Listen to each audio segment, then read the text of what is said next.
Dear son, you ask me how I live such a good life. Yes, I've had some good luck, like the day I met your mother. But it wasn't always that way. I've made some good choices too, like working hard and keeping my super with NASFAN. They looked after it for me, which meant I could concentrate on looking after my family. Living each day, knowing that when the time came, I'd be ready for tomorrow. Love, Dad.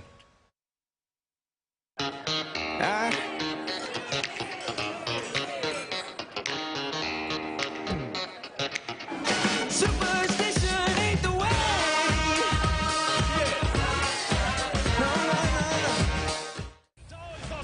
This broadcast of the NRL was proudly brought to you by Scale Rice, Milo, Ella Motors, Lay Biscuit Company, Flame Oil, and SP Brewery.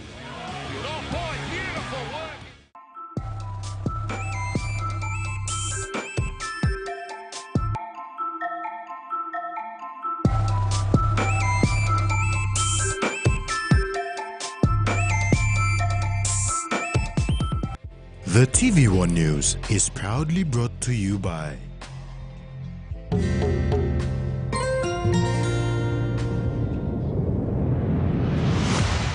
BSP, our bank, our people.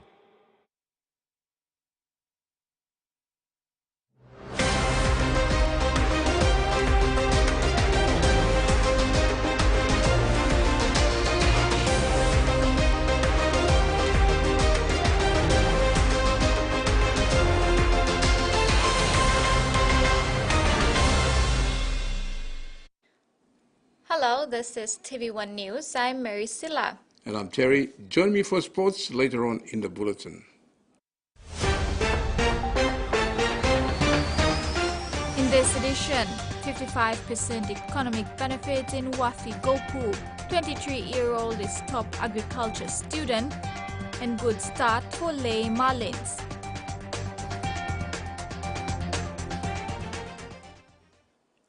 Prime Minister James Marape says the state and Papua New Guinea will be the biggest winners in the giant Wafi Gopu mine in Morbe, with over 50% take in economic benefits of the project.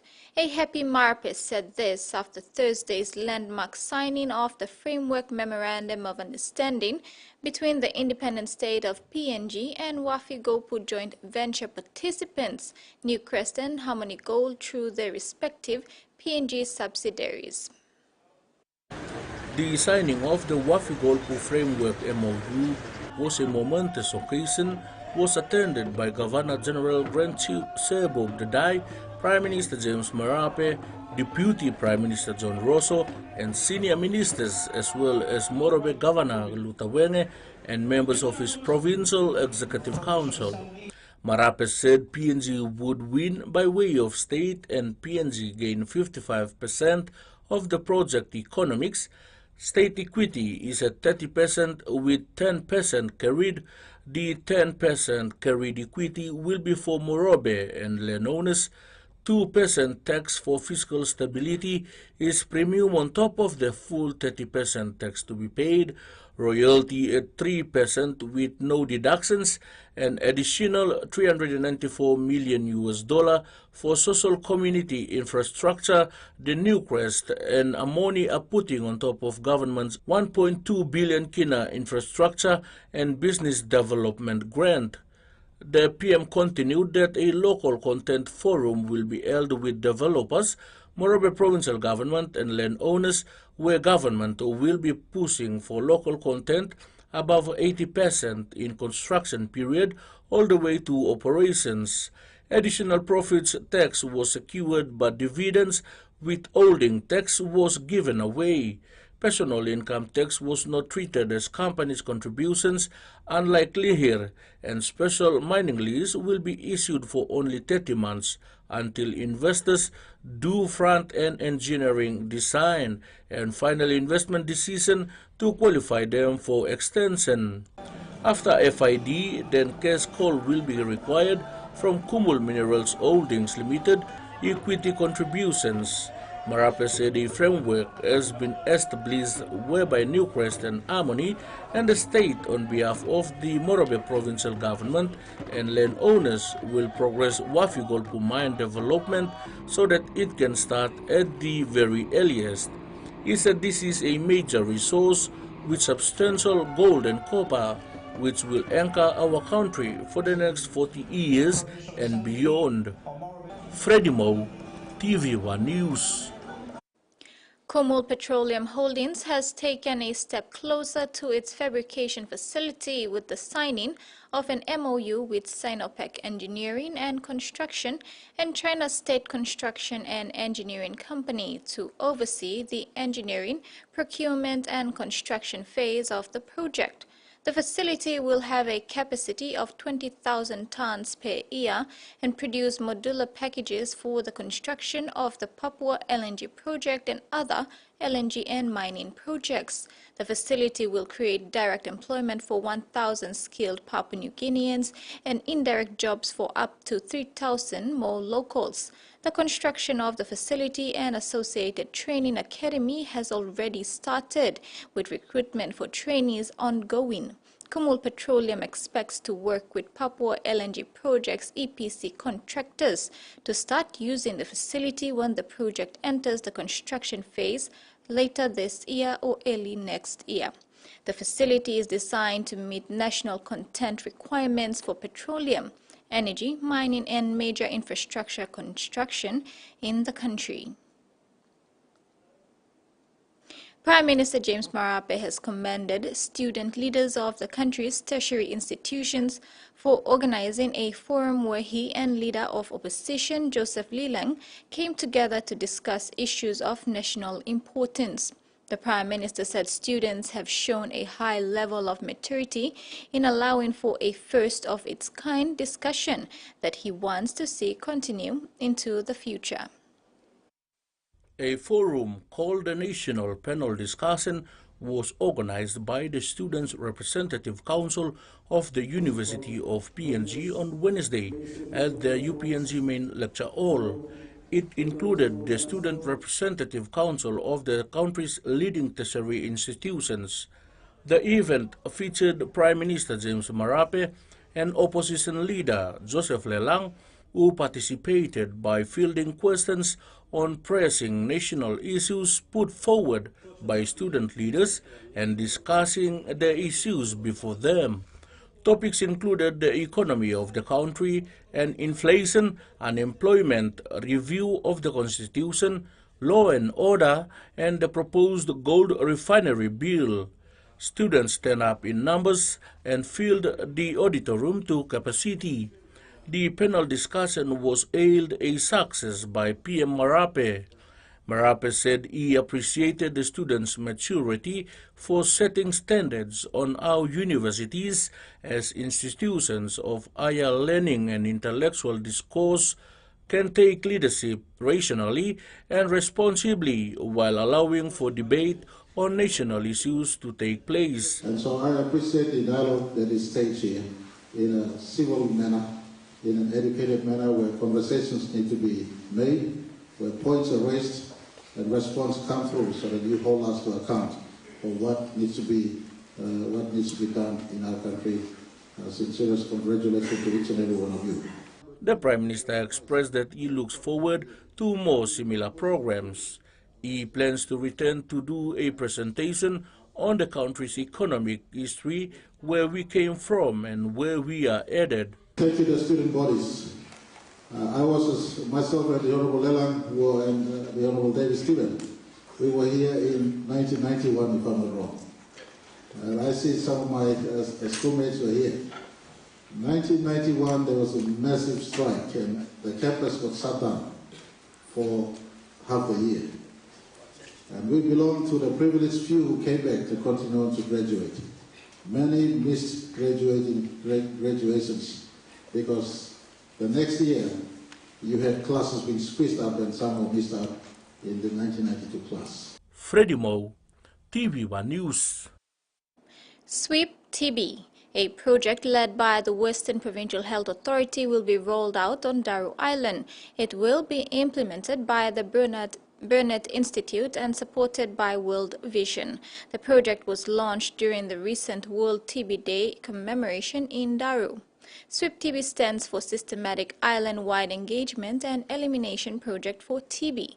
The project is translated in the Kiwai language as TB Ko'omiriti Daru Nirawal. As part of SWIP, a team of TB advocates will visit homes and invite members of communities to get tested for TB at mobile screening clinics. The TB program in Daru is very active and around 90% of people who are diagnosed with TB complete their treatment, one of the highest completion rates in the world. Western PNG acknowledges the support of the Australian government through the PNG-Oz partnership to fight TB in the province. The National Gender Equality and Women's Empowerment Policy expired in 2015 and has not been updated. The Permanent Parliamentary Committee on GEWE recently met and agreed on their agenda for the year. The Permanent Parliamentary Committee on Gender Equality and Women's Empowerment has raised concern that the government's policy on GEWE expired in 2015. This has left government implementing agencies working without any framework on how to concretely progress women's empowerment and improvement in their gender space. At the international level, although PNG agreed to the Convention on the Elimination of All Forms of Discrimination against Women in 1995, it has only ever reported back to the UN on the progress of implementing TVWANs, and that was back in 2009. The next reporting cycle by PNG is due this year, but it is not clear whether the government is ready to meet its obligations. After discussion amongst the committee, Chairman of the committee and NCD Governor Povis Pakop said they will hold public hearings from 24 to 26 May and will call officials to explain what concrete actions they are taking to help the women and girls of PNG. Pakop said the committee expects officials to explain to them how they will develop a new national GEWE policy that will plan and budget for initiatives. Governor Pakop stressed that they will continue to be focused on addressing GBV and sorcery accusation-related violence, building on the work of the Special Parliamentary Committee on GBV. The committee is anticipating to call agencies like the Department for Community Development and Religion and various justice agencies to explain how they have implemented previous recommendations and call for improvements in crisis response and access to justice. Freddie Moe, TVWAN News. The Nazarene Hospital in Kujip, supported by Australia through the PNG-Oz partnership, has made significant achievements on this World Health Day. The hospital's expanded health services have benefited over 60,000 patients from the Highlands region, with 3 grants totaling over 20 million kina, enabling critical upgrades to its facilities. The hospital now treats an additional 12,000 patients annually and offers clinical training opportunities for medical students from across Papua New Guinea, improving the quality of national health care. The commitment to promoting health for all remains a priority, and Australia will continue to work with the people of PNG to expand and improve healthcare service delivery. This is TV1 News. Among stories after the break, China reaffirms support and the launch of Samurai Murua Festival.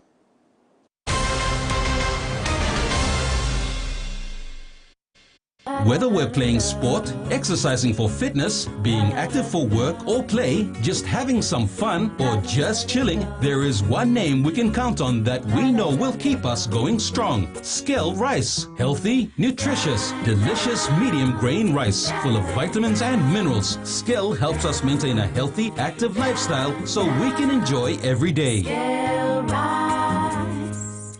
Skell Rice.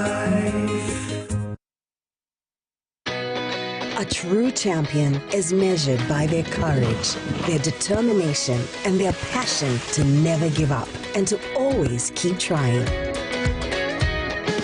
With a delicious Milo in milk taste and added nutrients, Milo in milk is a great way to fuel our little champions with nourishing energy every day. Because true champions give it their all. Milo, PNG and Mia. Pine PNG made. Open nets.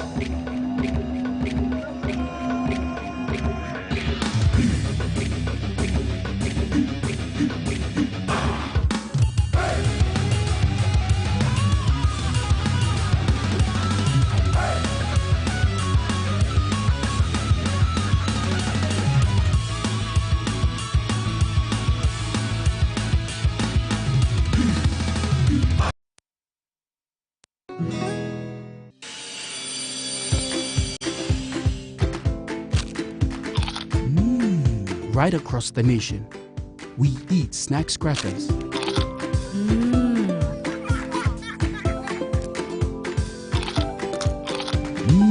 Emi trupla.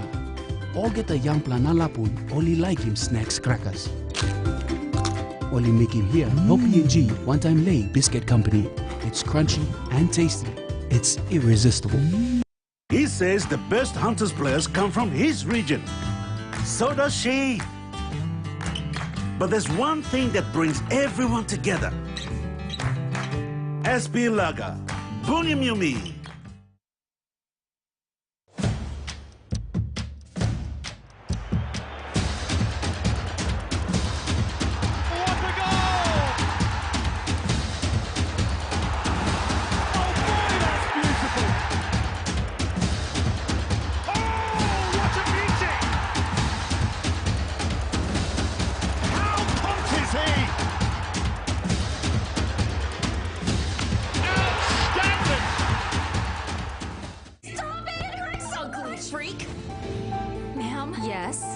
Sell my soap, ma'am. Not interested. Ugly people are not allowed in here, okay? Scarred by cruelty. If we want an effective product, Magda's Magic Soap.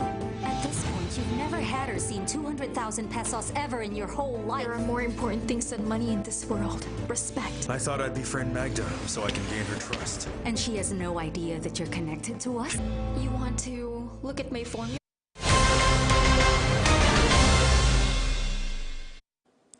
Welcome back. 34 schools have registered to take part in the National Lutheran Students Easter Camp in Simbu Province. Hosting the event is Kewamogo Lutheran High School. Schools from Morabe make up a large portion of the gathering, including the PNG University of Technology, Lay School of Nursing, National Polytechnic Institute of PNG, Busu Secondary School, Bugandi Secondary School, Bumayan Lutheran Secondary School, and Omili Primary School. From Medan, Good Shepherd Secondary School joined the procession this morning with Asaroka Secondary School from Eastern Highlands and the University of Kuruka. A lone student from Kitip Secondary School in Barnes is representing his school. His peers could not make the event. The 18th Lutheran Students Camp started today and will end this Sunday, April 9. Head Bishop Reverend Dr. Jack Orame officially opened the event and commended the students for braving the weather and tough terrain. Shelley Brigid Wahamu is the top student from the 2023 Bachelor of Science in Agriculture batch from the University of Technology. Just like her peers, the last 4 years of her life were stressful, with Wahamu admitting that she had at times cried over the degree that she is now proudly holding in her hand. Apart from receiving her degree at the 55th graduation ceremony on Wednesday, the soft-spoken 23-year-old also received special awards, a council medal and degree with merit for her outstanding performance in a class of 40 students. Wahamu was relieved and proud that her hard work has paid off, stressing on the need to prioritize study schedules and believing in one's abilities. Shirley Bridget Wahamu is the top student from the 2023 Bachelor of Science in Agriculture batch from the University of Technology.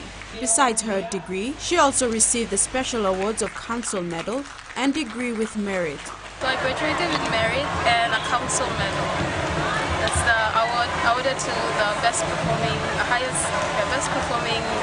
final year student in the course. Just like her peers, the last 4 years of her life were stressful, with Wahamo admitting that she had at times cried over the degree that she is now proudly holding in her hand. Believing in yourself, that's most important, because along the way, most people just, it's all you, you're all you have. So you just have to believe in yourself and also stick close to God. God has been my help and strength along this journey, 4 years. Wahamo was her department's event representative during her final year in 2022, as well as the president of the Agriculture Students Association. Juggling schoolwork and these extracurricular activities proved to be challenging, but she learned valuable lessons from them as well as gained skills that would prove useful in the next chapter of her life, such as effective communication and working under pressure. First of all, I would like to acknowledge our Heavenly Father for being with me, and also my friends, my postmates, my parents especially. They believed in me and the dream that I had. My friends Jermaine and Roxanne, my church family, the Catholic Students Association, they've really helped me, especially in times when I was feeling down. Whenever I'd spend time with them, I was always right back on my feet, ready to take on the challenges. Wahamo also appreciated her 4 younger brothers for always having her back. She said they were back in Port Moresby with their mother, while her dad attended her graduation. I have a dream to study veterinary science, so hopefully, God willing, I get into a scholarship to go study veterinary science.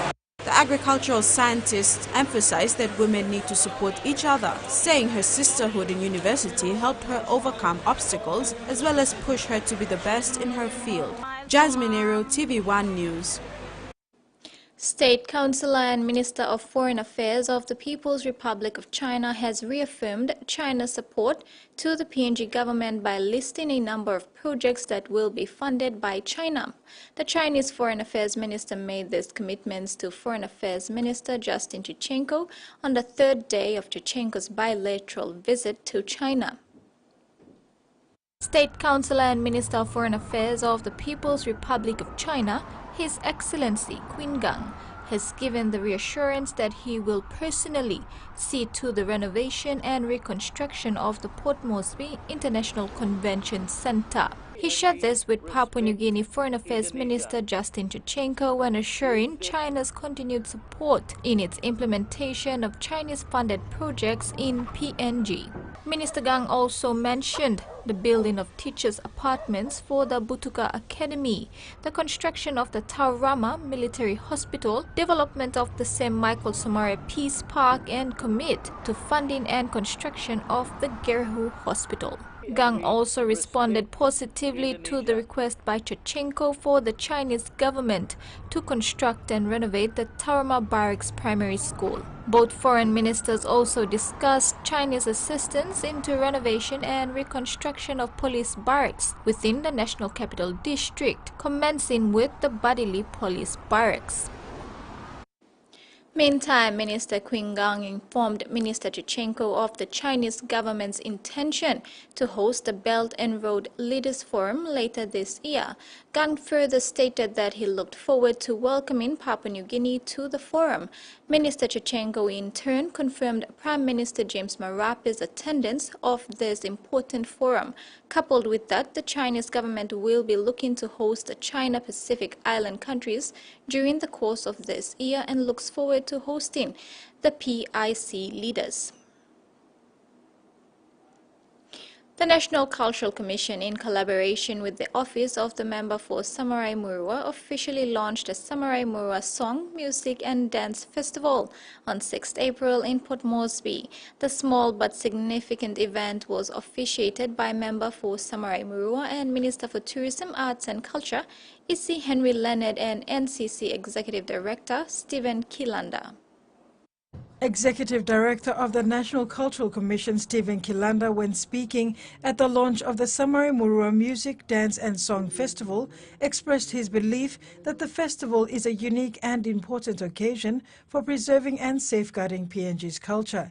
Kilanda spoke of NCC's role in researching and working on music, dance and song, saying expressing his enthusiasm for working closely with the festival's chairman and committee to develop content and conduct research on the festival. Kilanda stressed the importance of cultural shows and festivals. He noted that live performances are a crucial aspect of cultural preservation. We have registered around about 85 festivals around the country. Most of them are based in the rural settings. In all rural areas across this nation.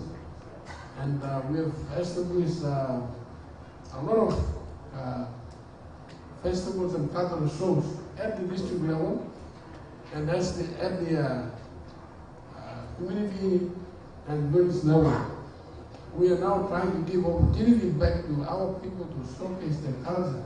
So we really need the provincial government to host all the provincial shows across the country. We happen to hold the 22 provincial government to come and partner with the National Cultural Commission to host all the provincial cultural shows. And we also have all the district development authorities, the district MPs and district leaders to host district cultural shows, just like what Samaramura District Development Authority is doing in partnership with the National Cultural Commission. In his appeal, Kilanda also expressed concern about the NCC's limited resources, noting that the organization is a small agency handling a vast array of cultural traditions. To show his support for the Samarimura Music, Dance and Song Festival, Kilanda pledged 10,000 kina on behalf of the NCC.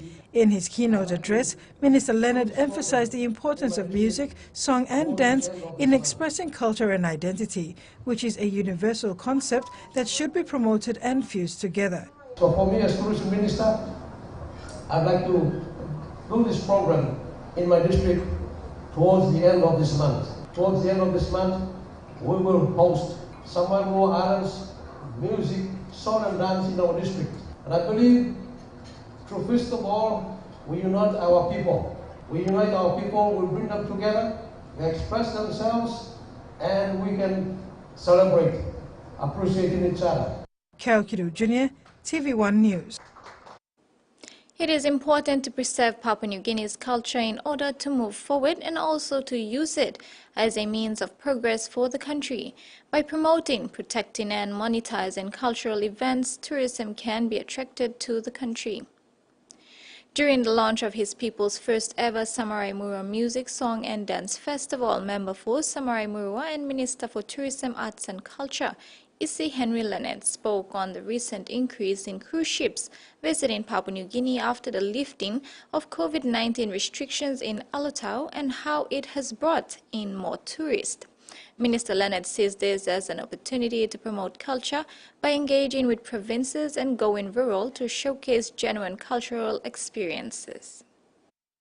For me, when I took on the responsibility of becoming the Minister for Art, Culture and Tourism, I took the challenge that we must go rural. And this is the direction in which we promote our events and even bring tourists right down to the rural level.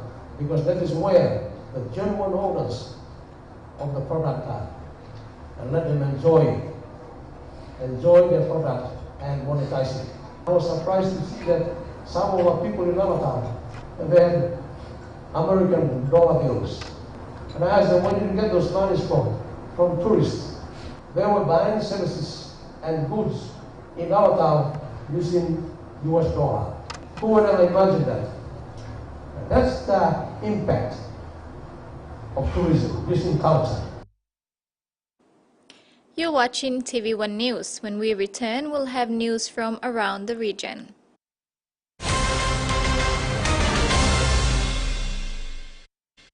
All One Talks add some excitement to your festivities with the Flame Easter Bonanza. Win a slice of a whopping 300,000 kina by purchasing the Flame Family Bundle Pack, which includes rice, sugar, flour and vegetable oil, all in one go. Highlight these goodies on your receipt and scribble your full name and contact details on the back and pop it in the entry box in selected stores across PNG. Full fortnightly draws, 100 winners, 3,000 kina each. You don't want to miss out. This promotion ends on the 31st of May. Flame, strength and energy. Terms and conditions apply. Hiya, Mama. You wait time, but me add him special flavor. Put in more flavor, put in more taste. Add the kakaro, get up a big smile on face. Time for kimchi and a great fumu too. Sip, sip, the mumu, yes, magic on you. Maggi, the taste PNG loves.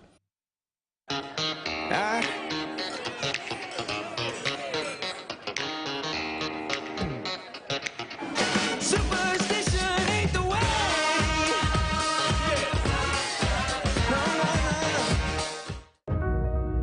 Hardware House is more than just a store. It is where quality meets affordability, where culture is proudly celebrated. Spanning 9 provinces, we pride ourselves in offering top-notch customer support and services. We're more than just a store. We're more than a brand. We are Hardware House.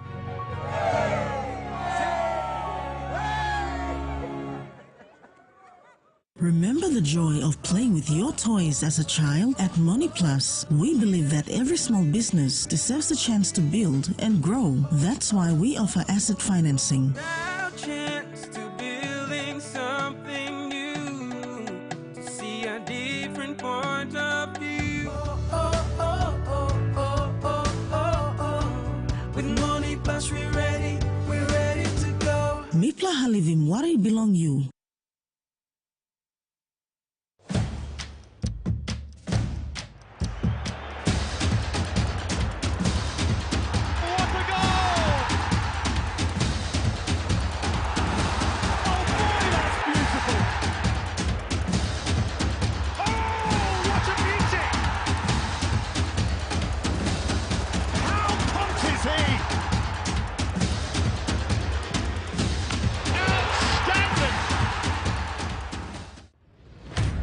Fabric of our state, a state bound by one dream, one colour, one team.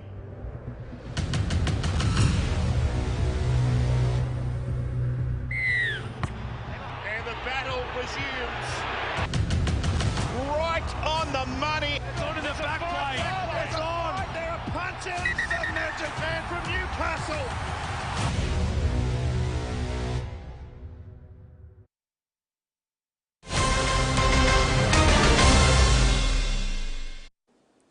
Welcome back to Overseas News. Young people in the Pacific have proposed an action plan on how they can bring about change in society, building on the youth vision for a corruption-resilient 2050 Blue Pacific. They discussed strategies for gathering momentum for the Pacific Youth Anti-Corruption Movement through the commemoration of the 20th anniversary of the UN Convention Against Corruption. At the regional seminar held on April 6 in Suva, 80 young change makers from Fiji, Kiribati, Papua New Guinea, Samoa, Solomon Islands, Tonga, Tuvalu and Vanuatu discussed the next step to contribute to good governance and sustainable development in the Pacific, turning the youth vision into action. The youth vision for a corruption-resilient 2050 Blue Pacific was developed and endorsed by Pacific youths during the Pacific Youth Summit 2022 led by USPSA and UNDP. The youth vision reflects the youth's commitment to shape their future and have their voices on good governance and anti-corruption heard in a structured and sustainable manner. Authorities are urging people traveling for the Easter long weekend to plan ahead and be wary of rain and potential thunderstorms. Expecting another busy day here at the Brisbane domestic terminal. Around about 50,000 people should pass through the gates here, and they're expecting around 5,000 more arrivals than departures. And a lot of those people actually, Joe, are either coming to Brisbane or they're travelling up north. So we know that a lot of people are travelling up to Cairns. A lot of those flights are very booked out this morning. And also Townsville and Mackay flights are also very busy today. But all up, they're expecting around 62,000 people to go through the domestic terminal and the international terminal. Yesterday was a record day post-pandemic, 69,000 people going through the gates. So people getting up here during the school holidays, enjoying the weather up here. It's a bit rainy today, but it's tipped to be a perfect weekend here. So I'm sure lots of people are getting out to the beaches and enjoying that. I did catch up a little bit earlier on with Peter Doherty from Brisbane Airport, who talked about some of those busy flights. Just pulled the data, and the fullest flight today we have is actually bound for Cairns. So there are 28 services to Cairns today. So many people flying into Brisbane from southern states and heading to Cairns, Townsville and Mackay. So when Brisbane Airport is busy, the regions are busy too. You can so tell that Peter used to be a journo. And Michael, what can you tell us about this light plane crash incident? Did the plane actually land on a street? Yeah, well, it's understood. It looks like this plane actually landed on a rail corridor right next to a street. So right next to this street in the suburb of Hillcrest, which is in the city of Logan. And yeah, the plane came down earlier this morning. There was one woman on board. It's understood this was an Air Med flight, Joe, and so she's managed to land this plane right next to a train corridor. And very lucky, because you look at that area, it is all suburban area. So she was taken to hospital with minor injuries. It's understood she may have suffered a leg injury or a foot injury. But overall, when you see the damage to that plane, very, very lucky that this didn't end in tragedy, because it was quite damaged, the plane itself, but a miraculous escape in many ways. Taiwan officials say they're monitoring a Chinese aircraft carrier group near the island, but are yet to see a major military response to a high-level political meeting in the U.S. this week. China's government has vowed a resolute and effective response to this meeting between Tsai Ing-wen and Kevin McCarthy. So far, we've seen a Chinese aircraft carrier group operating in the seas not far from Taiwan. According to Taiwan's military, we've also seen a few other Chinese warships in the area and a few Air Force planes as well. But many are wondering when Xi Jinping's military will really start to tee off with this response. Last year, when the then House Speaker Nancy Pelosi visited Taipei, Xi Jinping's forces fired missiles over and around Taiwan. This time, there is huge domestic pressure for him to look tough and to look firm. I'm personally not worried. As long as our country is protected, I'm not scared. It's not the first time that China has acted in this way. They aimed their missiles near us for quite a long time. I don't think China wants a war, but they do want to use the military to influence choices Taiwanese people make at elections. China's government says that the continuous high-level contact between Taiwan and senior US leaders shows that Washington is breaking a prior commitment not to support Taiwan independence. America believes that China is breaking a previous pledge to try and resolve the Taiwan issue peacefully with all these threats and military drills. You can see it's a bit of a spiral. As for the Taiwanese themselves, well, the current government clearly believes that the more China unleashes military intimidation, the more Taiwan needs to seek US support. A Sydney court has found Jared Haynes' high profile puts him at too much risk to be in jail while he waits to be sentenced. Guarded by 7 sheriff's officers, Jared Haynes walked free on bail once again because a court found his case was exceptional. Mr. Haynes, why do you think you deserve special treatment? A district court judge decided the disgraced NRL star could await his jail sentence at home with his young family. He was found guilty this week by a jury for the second time. convicted of 2 counts of sexual intercourse without consent committed against a woman in Newcastle in 2018. Today, the prosecution applied to put him behind bars until his sentencing. But his barrister, Margaret Cunneen, argued his high profile would make him a target for other prisoners, and the public's response has been out of proportion to his crimes, telling the court, Mr. Hayne is treated as the most evil and serious sex offender that has ever inhabited the earth.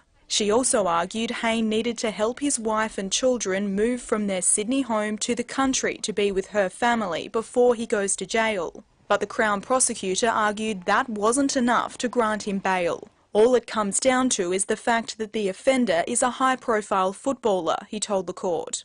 The judge said under recent changes to the law, he could only grant bail to offenders like Hayne under special or exceptional circumstances. And he found Hayne's high profile did fall into that category, saying it's likely he'd be targeted by other prisoners only because he's Jared Hayne. He told the court, this is a man who is well known in the community and whose profile has been elevated to a level which I would say is exceptional. Hayne will be sentenced next month. And that ends the news segment. We now have the weather forecast for the next 24 hours.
Back home, regional forecast for the next 24 hours. Southern region, scattered showers and thunderstorms with areas of rain and possible flooding. Momasa region, scattered showers and isolated thunderstorms. New Guinea Islands region, scattered showers and thunderstorms isolated over Arab. Highlands region, scattered showers and thunderstorms will rain areas over Southern Highlands and Enga, then scattered morning fog. Coming up next in Sports with Terry, a good start for Lay team and PRL meeting deferred. Stay tuned.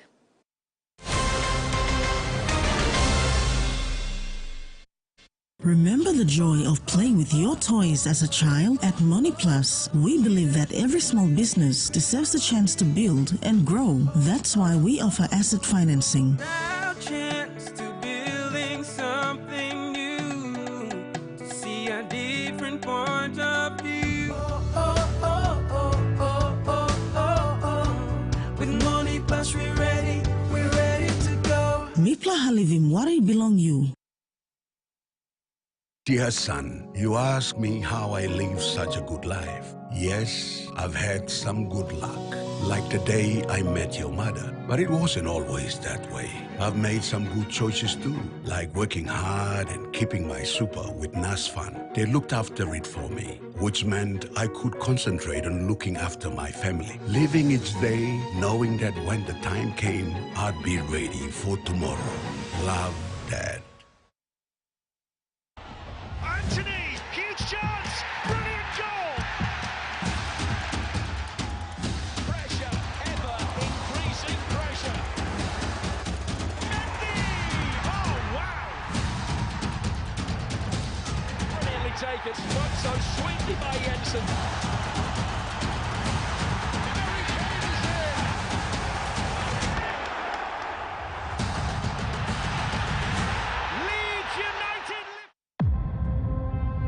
heavy and bloody encounter earlier took place between the authorities and the said group.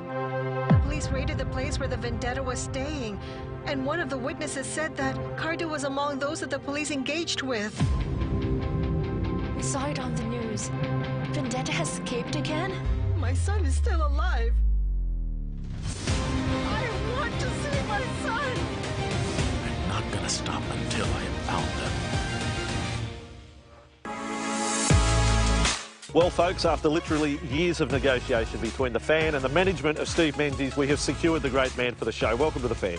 This is all going through my head, and then all of a sudden he passes it back. Oh, my God.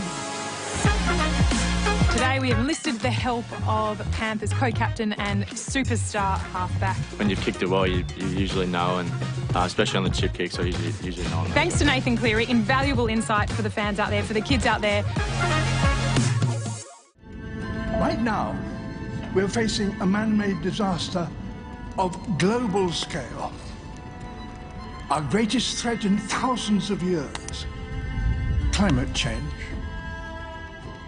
If we don't take action, the collapse of our civilizations and the extinction of much of the natural world is on the horizon. What's your dream wedding? I don't know. Okay, I'll go first. I would wear something really cute, you know? Just festive. But not like white or bridal, because you gotta keep them guessing. You gotta keep them guessing. And I would walk down the aisle to the song Gloria by Laura Branigan. And of course, in my childhood, I dreamed that I would fly her in to sing it. But now, I have you. Oh, you can't touch Branigan. You can touch Branigan. No Barbara, no Judy, no Branigan. Come on.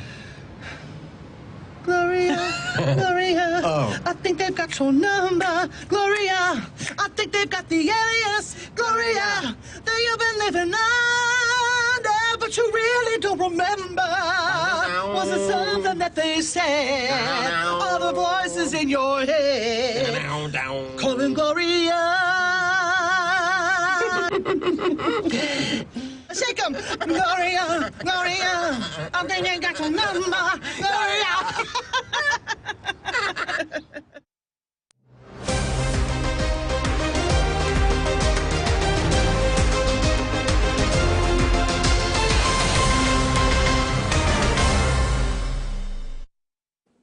Welcome back. Marlin Softball Club of Lae have made a promising start, picking up 2 good wins today in day 1 of the Mosby Men's Softball Easter Moneyball Tournament. Marlins is one of 2 Lae teams that are currently taking part in this weekend's tournament at the Bishini Softball Park. Attending the Moneyball Softball Tournament for the first time was an intriguing experience for Lae team Marlins, who made a lot of sacrifice to make the trip to the nation's capital with the aim to spoil the party for the big Mosby teams. Team manager Billy Bray said majority of the team is made up of youths, and it would be a good experience for them to take part in such a major tournament to learn and build confidence. Build up more confidence in our players. We've got a few young ones with us now. We're trying to expose them and build their character in sports. Confidence in the team has boosted a lot more after the first game. It was a good one. We're doing well in the second one now. So hopefully we maintain in the upcoming days. The first day of competition started off well for the Lae boys, beating their opponents, and quietly confident will remain competitive until the finals. We've heard of the big names here, so some of our guys are like, panicking and stuff. But we said, take it like a normal how we play in Mosby, Lae, sorry. Take it as it is and one step at a time, and so far it's worked. So far, so good. On the Lae competition, Gray said softball has been dormant for some time due to COVID, but looking forward to resume games after Easter. It's been dormant for the past couple of years due to the COVID-19 outbreak. But we're hoping to kickstart after the tournament. Hopefully August, October, that season, that period of time. We'll kickstart the season proper back in Lae. 10 teams are currently taking part in this year's second edition of the Moneyball Easter Softball Challenge that will conclude on Easter Monday with the finals. The New provincial government has shown support for Rugby League by presenting 50,000 kina check to the New Rugby League. Governor Sir Julius Chan emphasized the government's commitment to supporting the growth of the sport in the province. The funding is part of an annual support grant to assist League in developing Rugby League. Chairman Benjamin Wakip expressed gratitude for the funding which will be used to support local leagues in registering with the PNG Rugby Football League and paying affiliation fees. The league is actively working to promote the sport and provide opportunities for players to compete. Hence, the provincial government's support continued for the Rugby League in New Ireland is positive and the sport's growth in the province. The Port Moresby Rugby League Board Chairman Dr. James Naipau has deferred the delegates' meeting to Tuesday, April 11 at the Santos National Football Stadium. The deferral was due to non-compliance by clubs in paying up affiliation fees as per due dates. Chairman Dr. James Naipau said that from the 12 affiliates, only Hanwabata Hawks had paid up their 1,000 affiliation fee for the 2023 season proper. He said the affiliates did not meet the requirement of submitting their club annual reports to the league administrator, Mekemaino. That is why the meeting is deferred to April 11. Dr. Naipau again reminded all these are requirements, club affiliation and annual reports, including player registration of 50 kina each for the season proper, as recognized as registered players to PNG Rugby Football League sanctioned competition. The chairman said this is uncalled for and challenged all club executives to step up in managing the affairs of the clubs. He said these are procedures and processes that clubs have been ignoring for too long. Dr. Naipau said season proper starts on Friday, April 14. He said this year they will maintain the A grade, under 20 and women's in the competition. He said this season will be longer as usual with 23 rounds, meaning the clubs will have to play twice each other heading to the playoffs. He said it's going to be a longer season and challenge the club's executives and players to be prepared. The 14 clubs are Hanwabata Hawks, Coney Tigers, Paga Panthers, Magani the Pioneers of PRL, including Gulf West, Tarangau, Royals, Ohola Flies, Coney Storms, Butterflies, Double Warriors and Defence, while Brothers and Souths banned for 5 years return in 2027. Erie West men's sevens rugby team of Papa Village had a tough day in the office today, going down to star-studded Bela Suarez outfit of West New Britain 26-5 in their opening match of the Sportsock Sevens played at the Santos National Football Stadium. The Erie boys displayed a lot of flair in their attack, using their speed, skill and agility to take it out to the more fancied opponents, but lacked the size and experience was a big letdown for them. The Erie West teams, men and women, hail from Papa Village and representatives from the project area under the auspices of Sportstock Sevens naming rights sponsor New Power Limited. In their first pool game today, the Erie men's team faced Marquee Sevens team Suarez of West New Britain. In the opening minutes, Suarez, who had the luxury of fielding regular Sevens players in their side, appeared to have underestimated their small opponent and shot themselves in the foot, committing too many unforced errors. The Erie boys, mostly Rugby Nines players, were up for the challenge, displaying some entertaining footy using their natural skill, speed and agility, but unable to complete their sets. Suarez's class and big game experience proved too strong in the end, scoring tries with ease to notch up 26 unanswered points until Erie, saving best for last, scored a consolation right at the death for a 26-5 scoreline at full time. After the match, Erie West captain Malcolm Porter said despite today's scoreline, his boys really enjoyed the Sevens experience, adding it was a learning curve for most boys who only play rugby league in the village. Ya, miplor kita miplor mangi blo league, pelakam experiencing union, rugby union so. Pelama mas straight lokam, Johnny dis la competition. Miplor kita mangi kam lo 1 place. Unfortunately, Erie West but some place mipla salim all one message go lolo all good players no comes. Mi play representing Papa na mi plaka. If anything, the Hiri Boys game was more entertaining, showcasing unorthodox ball skill and speed, resembling New Cal Hero and PNG Hunters Wizkid Morea Morea style.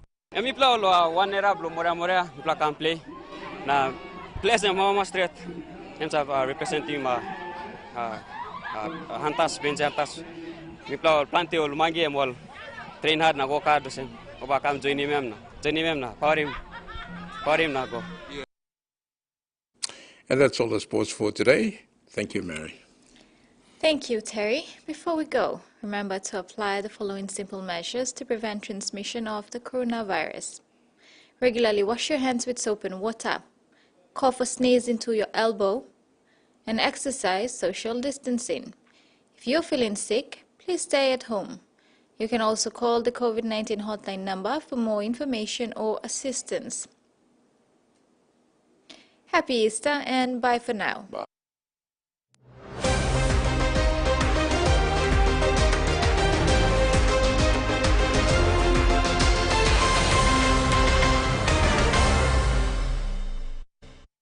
The TVWAN News was proudly brought to you by